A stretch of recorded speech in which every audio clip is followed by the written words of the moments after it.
living in the moment and riding the wave. I think that just like has something that's taken me full circle and put things into perspective for me. Reminding myself of those simple words, kind of just like, I'm here right now. I have a task to do.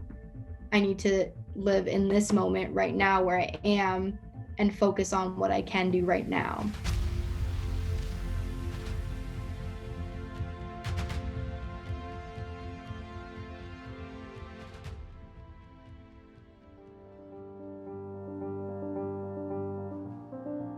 My name is Marissa Papaconstantinou. I'm 21 years old and I run track and field.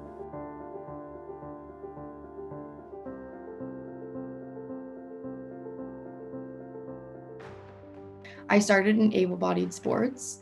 So I actually was the only kid I knew with a disability in my community, in my sports as well. I played soccer, basketball, always the only kid with a disability on the team. I never let that, deter me or make me feel different from anybody else. It just made me work that much harder, just to prove that I can do it, if not better. It's actually been a very interesting experience kind of going through that process of honestly like not knowing too much about my environment, of what I was getting myself into. That naiveness and like lack of experience was actually a point in time where I had the most ease competing, if that makes any sense, because I just didn't know. And so because I didn't know, I didn't have all these crazy nerves from it or anything like that. Being a lot more immersed in the sport and like knowing, and also other people now knowing you, and having like kind of somewhat of an expectation, it puts on a pressure. It does, because I did have success at an early age, but I haven't medaled yet. I haven't really achieved what I've wanted to do. I still have a lot of time, so there's also patience in that as well. But now being, 21 and having experienced all these things, and kind of starting to approach an age where things start to kind of come into place. Again, there is a bit of that pressure. So I've been trying to learn how to balance that and kind of put those things aside, knowing that although I've had this experience and, people do have somewhat of an expectation for me, I have to just continue to improving myself and to keep moving forward and to just like do what I do best. And that's like to run track.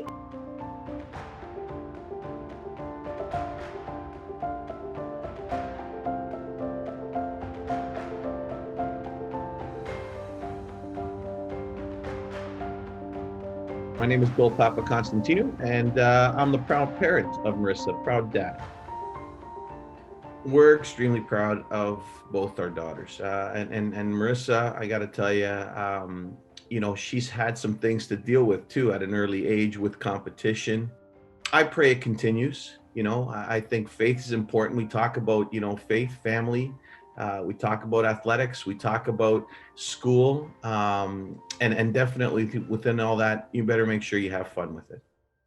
She's managed things very maturely, and she's been able to walk through this whole process and continue to just manage each individual day whenever there's anything that she's got to deal with in a way that I think is inspiring for many people. I think it's inspiring for girls. I think it's inspiring for people with amputations and people that have challenges in general. And I think, many people can have all their appendages and everything else and could be going through a lot of mental health pieces too. So at the end of the day, I continue to tell her that, you are a role model. I think she understands the role that she plays outside of sport.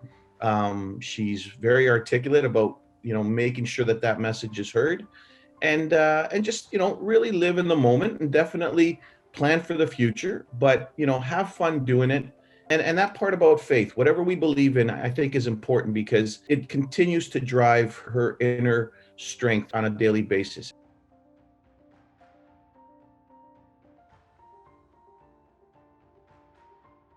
From day one, she's always been so determined. Like, anytime someone would tell her something she didn't like, she always had it in her head that I can do it, so no one's gonna stop me from doing it. When she sets her mind to something, she will do it, she will get it, she will make it possible, and that's just Marissa. a lot of people will know who she is because she just keeps on building and building and building, and I keep on seeing her getting better and better and better.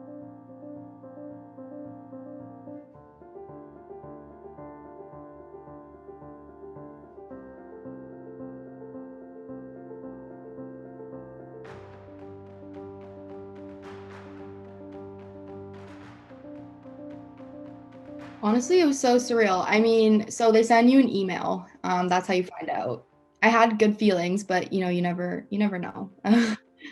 Track is one of those sports where, the numbers don't lie, your rankings don't lie. So there's a little bit of less of a subjective selection to it.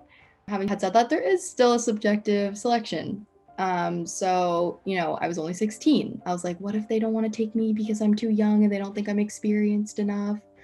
But that was actually the opposite. They saw so much potential in me that they wanted me to have that experience from a young age so that now come time for Tokyo, I know what to expect. I know what that whole situation is like, because honestly, getting immersed into the athletes village, getting thrown into the Olympics like that, it's a crazy experience. Nobody can prepare you for it. Just the amount of people you meet and the stimulation with it all, it's just insane. So I think the best word I can describe for it is just like incredible. Was amazing experience, and I'm very grateful that I got to have it so young. I remember when she told me she got selected for the roster, and I was obviously like, I couldn't even explain the emotion I felt for her because I also saw how hard she worked growing up, and even just at the age of 16, what she had done to get to where she was at. Super amazing.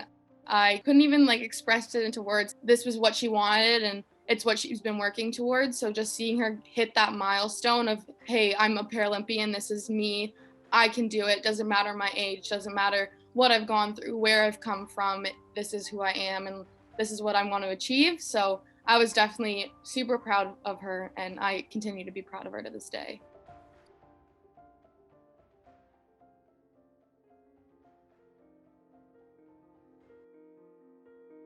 When you're in a race, I kind of felt a tightness in my hamstring before that happened, and literally 2 seconds later it just went.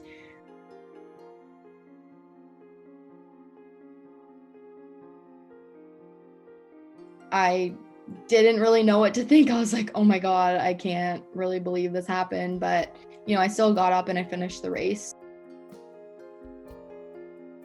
The likelihood of a hamstring injury occurring has it happened before?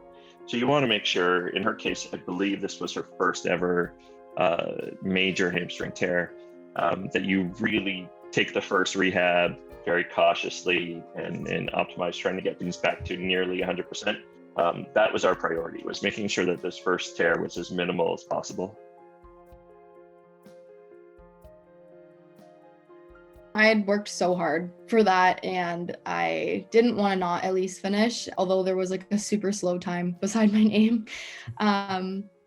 It was worth it because I think that day, like you said, was a defining moment in my career, because I think that's really where people started to learn who Marissa was. Images of me literally screaming in the pouring rain circulated the world. I was starting to get a bigger following on social media, and people were sending me these really amazing messages, thank you for showing me that I can never give up. And it was something that I thought was so simple in the moment that I was like, oh, I just need to get up and finish.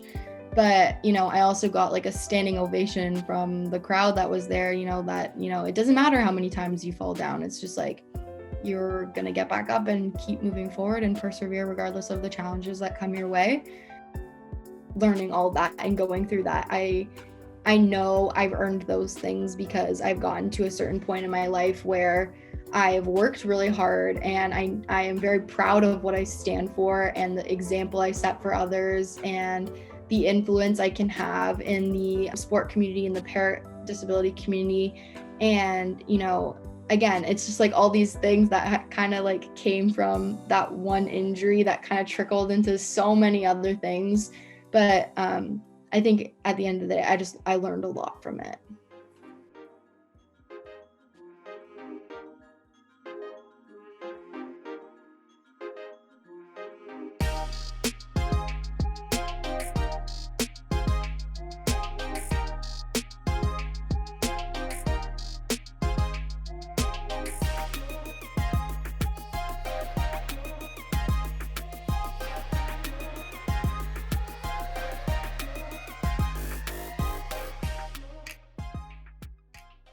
The year 2020 obviously like possessed its own challenges, to say the least.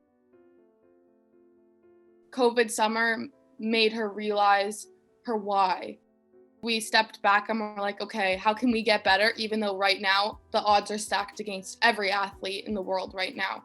And that was also great to see like our growth as athletes, because you see how you can get better even when times are hard. And that's where people grow and where people change. And being able to go through that and grow through that, we realized why we loved sport so much and why we enjoy playing, because it's that hard work, it's that growth, it's that being a player and being happy that makes the two of us want to keep going.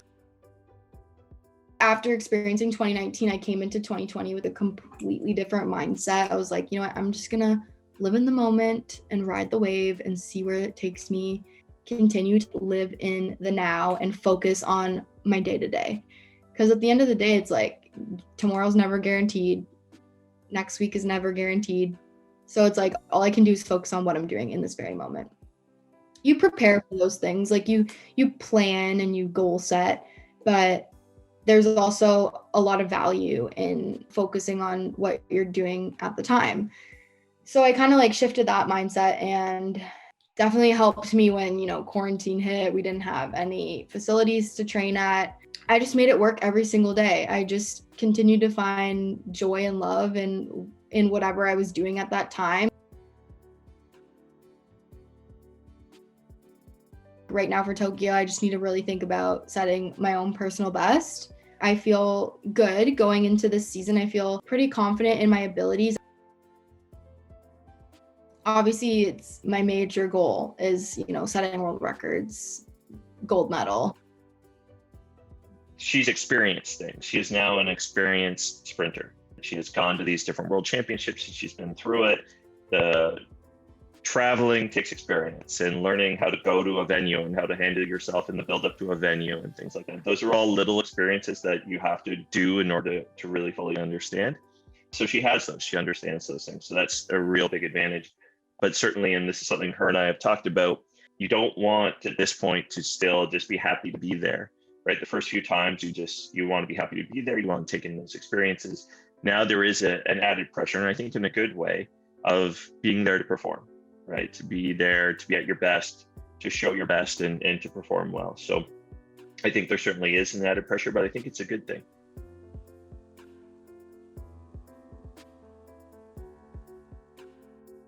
Before she leaves for Tokyo, I'm going to say just have fun and it all comes to fruition for sure. Go have fun, go enjoy the moment, and the rest takes care of itself. Just growing up beside you has been an amazing experience, and having you as someone to look up to, not even just as a friend, but a sister, is amazing. And I'm very proud of who you are and who you've become. And I'm just super happy to call you my older sister. What motivated me through this whole process, and it's simply for the fact that I just love track and I love competing and I love representing my country. And I think that at the end of the day, that's what really pushed me to get through all those tough times.